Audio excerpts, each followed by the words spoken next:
Assalamualaikum warahmatullahi wabarakatuh.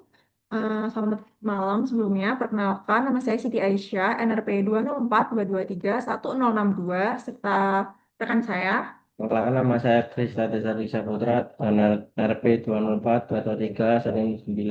Jadi untuk hari ini saya dan teman saya akan menjelaskan tentang praktikum P2 dan P3. P2 tentang menganalisis fitur-fitur yang ada di HISIS, dan yang ketiga tentang simulasi PFD. Untuk yang pertama, fitur-fitur yang ada di HISIS. Untuk yang pertama itu ada component list. Component list itu digunakan untuk memilih dan menentukan komponen kimia yang akan digunakan dalam simulasi seperti gas, cairan, atau campuran. Komponen ini menjadi dasar perhitungan sifat fisik dan reaksi dalam sistem. Kedua, itu ada fluid package. Nah, untuk fluid package ini untuk menentukan model termodinamika yang digunakan dalam simulasi seperti Penck-Robinson atau SRK. Fluid package mempengaruhi perhitungan sifat seperti entalpi, densitas, dan kesetimbangan fase. Untuk praktik kali ini, saya dan teman saya menggunakan Penck-Robinson. Nah, untuk selanjutnya, fitur-fitur yang ada di HISIS itu ada material stream. Untuk material stream ini digunakan untuk mempresentasikan aliran fluida dalam sistem yang memiliki parameter seperti temperatur, tekanan, laju alir, dan komposisi. Selanjutnya juga ada energi stream, itu digunakan untuk mempresentasikan perpindahan energi panas atau kerja antar unit operasi seperti pada heat exchanger atau kompresor. Untuk selanjutnya itu ada unit operation. Merupakan fitur untuk penambahan peralatan proses seperti reaktor, kompresor, heat exchanger, atau mixer. Untuk selanjutnya ada worksheet. Untuk worksheet ini untuk menampilkan data lengkap dari suatu stream atau unit operasi seperti flow rate, temperatur, pressure, precision, enthalpy, dan lain-lain. Untuk selanjutnya itu ada workbook. Workbook ini untuk menampilkan dan mengolah data simulasi dalam bentuk tabel atau tabular sehingga memudahkan pengguna dalam melihat, membandingkan, dan menganalisis hasil simulasi. Untuk selanjutnya akan dijelaskan oleh rekan saya. Selanjutnya untuk fitur-fitur yang ada di sini, yang pertama sendiri terdapat ada komponen list. Jadi komponen list ini sendiri digunakan untuk menyeleksi serta menetapkan komponen kimia apa saja yang akan dimasukkan ke dalam simulasi. Entah itu baik berupa gas, cairan, maupun campuran-campuran komponen-komponen yang lain. Komponen tersebut menjadi acuan utama dalam perhitungan serta fisik serta reaksi yang terjadi pada sistem. Selanjutnya terdapat fluid package. Di sini digunakan untuk menetapkan model termodinamika yang akan dipakai dalam simulasi, misalnya Bank Robinson atau SRK. Serta pemilihan fluid package ini akan mempengaruhi hasil perhitungan berbagai sifat fluida seperti entalpi, densitas, serta kesetimbangan fasa. Selanjutnya terdapat material stream. Nah, selanjutnya terdapat material stream. Material stream ini sendiri digunakan untuk menggambarkan aliran fluida dalam suatu sistem yang mencakup parameter seperti temperatur, pressure, flow, serta komposisi. Selanjutnya terdapat dua stream. Yang pertama ada stream merah atau energy stream. Energi stream ini sendiri digunakan untuk mempresentasikan perpindahan energi baik berupa panas maupun kerja antar unit operasi dalam sistem seperti heat exchanger maupun kompresor. Selanjutnya terdapat unit operation. Sini terdapat unit operation yaitu merupakan fitur yang digunakan untuk menambahkan yang menambahkan berbagai peralatan proses seperti reaktor, kompresor, heat exchanger, mixer, serta distillation column. Fitur ini berfungsi untuk mensimulasikan berbagai proses baik fisik maupun kimia yang terjadi dalam sistem. Selanjutnya terdapat worksheet. Selanjutnya terdapat worksheet. Di sini saya memilih mixer sebagai contoh. Di sini worksheet sendiri eh, berfungsi sebagai informasi lengkap, menampilkan informasi lengkap dari suatu stream atau unit operasi seperti laju aliran, temperatur, komposisi, dan entalpi. Maksudnya digunakan sebagai sarana untuk melihat serta menganalisis hasil simulasi secara lebih rinci. Namun di sini saya menggunakan contoh pada mixer. pada worksheet ini sendiri menampilkan beberapa besaran yaitu temperatur, pressure, molar flow, dan yang lain-lain. Selanjutnya terdapat logbook. Logbook sendiri digunakan untuk menampilkan serta mengelola data simulasi dalam bentuk tabel tabular sehingga mempermudah pengguna dalam melihat, membandingkan, serta menganalisis hasil simulasi. Untuk selanjutnya adalah P3, yaitu mensimulasikan PFD pada ISIS. Nah, untuk tampilannya akan seperti berikut. Jadi saya akan menjelaskan untuk alurnya itu dimulai dari tiga bahan baku utama, yaitu etilena pada stream 1, udara pada stream 4, dan HCI pada stream 7. Nah, ketika aliran ini mula-mula dikompresi menggunakan kompresor C1, C3, dan C5 agar tekanannya naik dari sekitar 1 atm menjadi 5 atm sesuai dengan kondisi operasi reaktor. Nah, setelah itu aliran etilena juga dan udara dipanaskan pada heater hingga mencapai temperatur reaksi sekitar 250 derajat Celcius. Nah, untuk aliran HCl fresh feed dari stream 7 dicampurkan terlebih dahulu dengan recycle HCl stream 28 di mixer sehingga kemudian HCl menuju reaktor mencapai sekitar 99,5 derajat persen.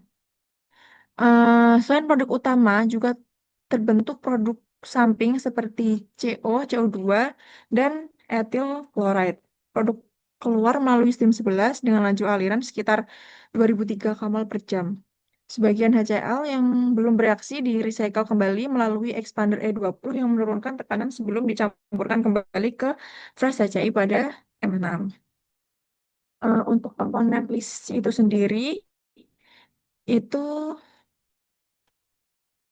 ada etilen, CO, CO2, ClC2, H2O, 12 ClC2, nitrogen, air, HCl, dan oksigen. Untuk fluid package-nya, saya menggunakan Peng Robinson. Nah, untuk selanjutnya, itu kondisi pada reaktor. Sebentar, saya tampilkan terlebih dahulu kondisi pada pada 11. Kondisi operasi menunjukkan bahwa fluida sebenarnya sepenuhnya dalam fase uap pada temperatur 250 derajat Celcius dan tekanan 506,6 kPa. Nah, untuk nilai molar flow sebesar 2003 kmol per jam juga mendekati hasil perhitungan manual, menunjukkan konsistensi neraca massa. Nah, selain itu, nilai entalpi yang tinggi serta heat flow negatif mengindikasikan bahwa reaksi bersifat eksotermik. Untuk selanjutnya, properties pada reaktor. Bentar, saya tampilkan.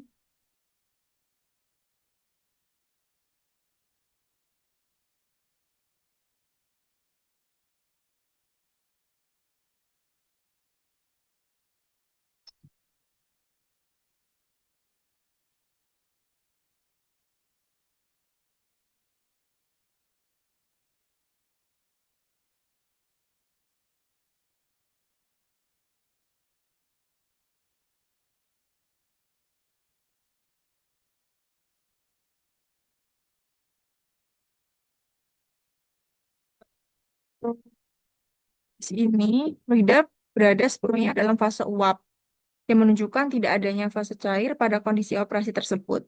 Untuk nilai molekular weight sebesar 41,34 serta densitas yang rendah menandakan fluida berupa campuran gas ringan hasil reaksi. Secara keseluruhan, data ini menunjukkan bahwa hasil simulasi sudah sesuai dengan karakteristik proses oxylorination yang berlangsung pada fase gas dan bersifat eksotermik. Selanjutnya, composition. Sebentar. Composition stream 11, komponen dominan adalah nitrogen yang berasal dari udara, diikuti oleh produk utama. Eh, Selain itu, terdapat produk samping seperti CO, CO2, dan Cl2 dalam jumlah kecil akibat reaksi samping, serta keseluruhan komposisi ini menunjukkan bahwa proses oxychlorination berjalan dengan baik dan selektivitas tinggi terhadap PDC, meskipun masih terdapat impuritas dan reaksi samping dan kelebihan udara. Untuk selanjutnya, work, workbook. Sebentar.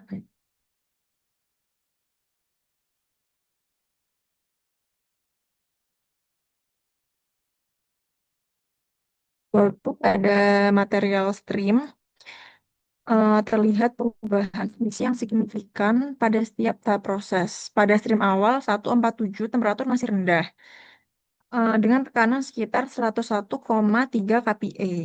Setelah melewati kompresor, tekanan meningkat menjadi sekitar 506,6 kPa sesuai dengan kondisi operasi reaktor. Nah, untuk selanjutnya melalui heat exchanger, temperatur meningkat hingga 250 derajat Celcius menunjukkan proses pemanasan sebelum reaksi.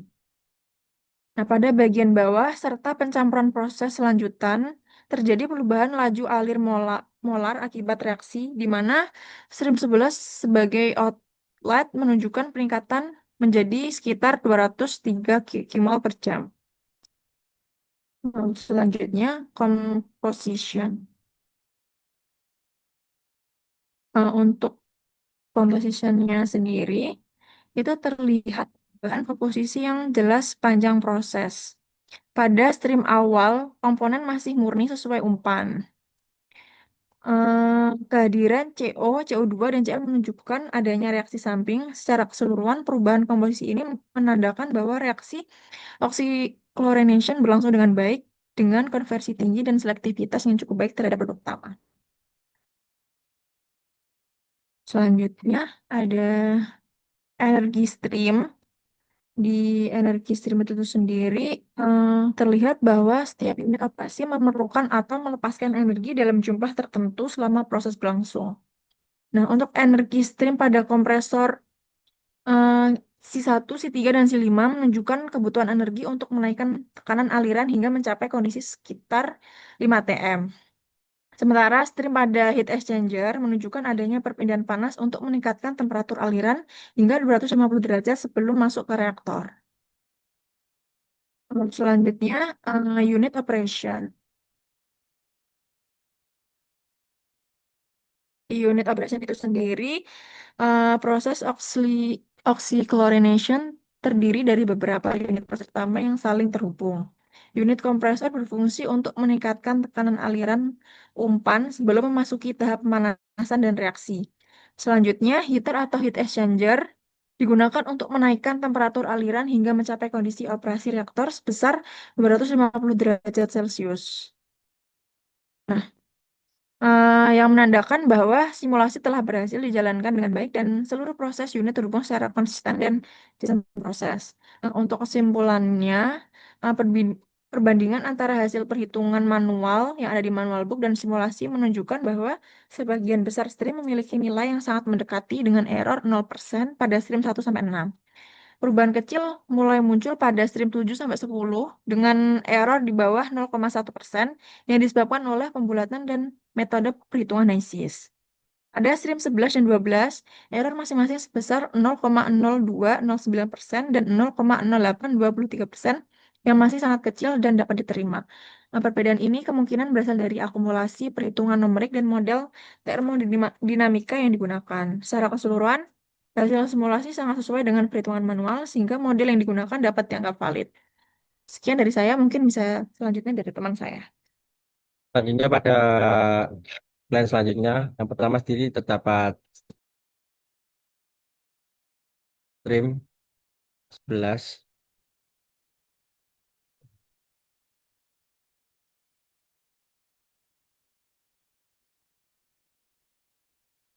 Di sini untuk stream 11 sendiri merupakan pintu utama yang masuk menuju kompresor. Di sini terdapat parameter sendiri yaitu yang pertama temperatur 250, pressure 506, dan molar flow 2002.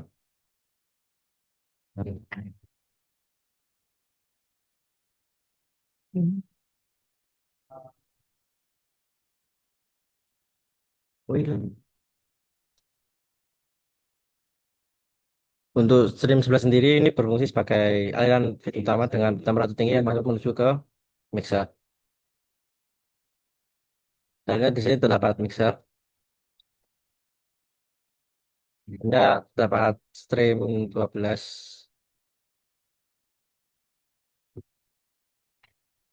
Terus stream 12 sendiri memiliki parameter yaitu temperatur sebesar 157,2 derajat Celcius. Dan untuk tekanannya sendiri yaitu 56,6 kPa.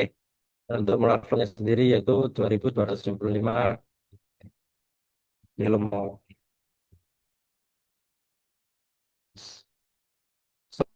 Selanjutnya di sini terdapat proses dari hasilnya sendiri yaitu unit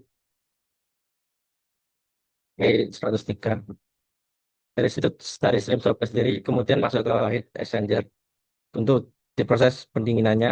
Pada unit ini itu sendiri terdapat energi panas yang dibuang melalui stream energi WA 4. Selanjutnya sendiri terdapat stream 13. Stream 13 ini sendiri merupakan dari yaitu,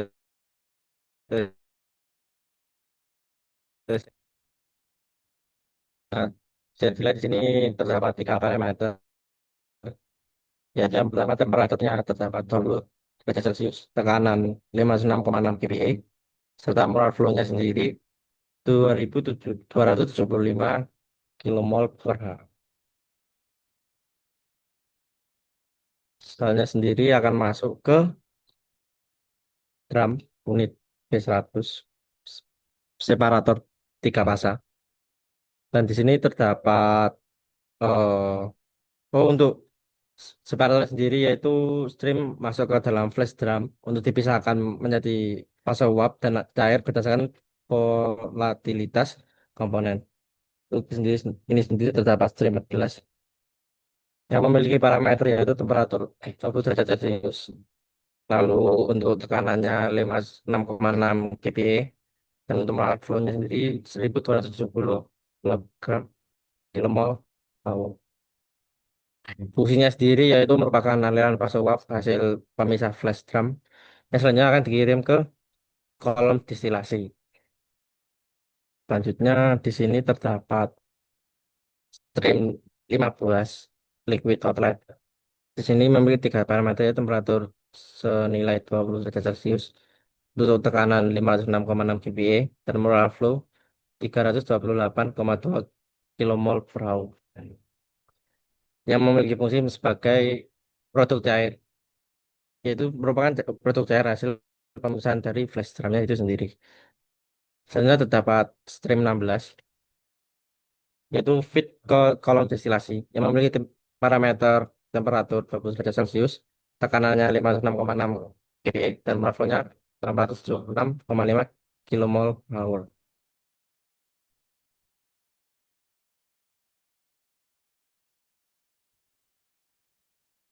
Untuk stream 16 ini sendiri itu menjadi feed pertama menuju ke destilasi yang dinamai T12.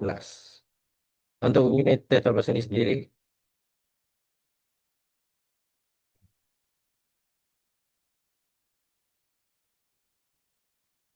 kalau destilasi ini digunakan untuk memisahkan komponen berdasarkan perebutan titik-titik yang terjadi di dalam kolom ini, yaitu penguapan komponen ringan ke atas, pengendapan komponen berat ke bawah, serta memiliki kondenser yaitu Q2 dan Q3 sebagai radiolite.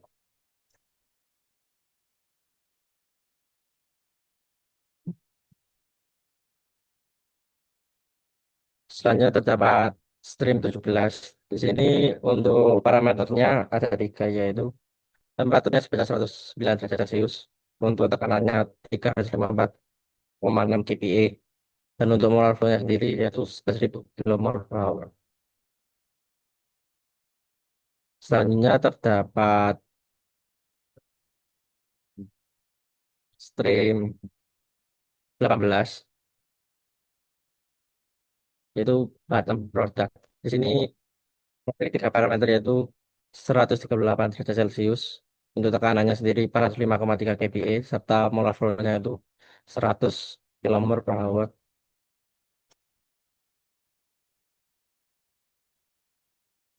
Dan yang terakhir yaitu Stream 27.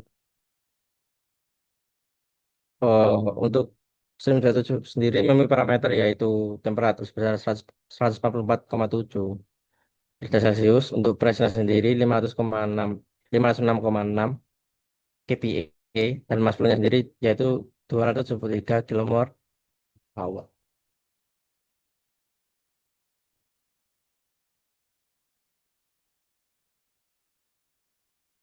Untuk Stream 27 ini memiliki fungsi yaitu mengembalikan komponen yang belum bereaksi terpisah sempurna serta meningkatkan recovery produk serta mengurangi kehilangan material proses. Demikian presentasi dari kita. Apabila ada salah maupun kekurangan dalam kita mohon dimaafkan. Wassalamualaikum warahmatullahi wabarakatuh.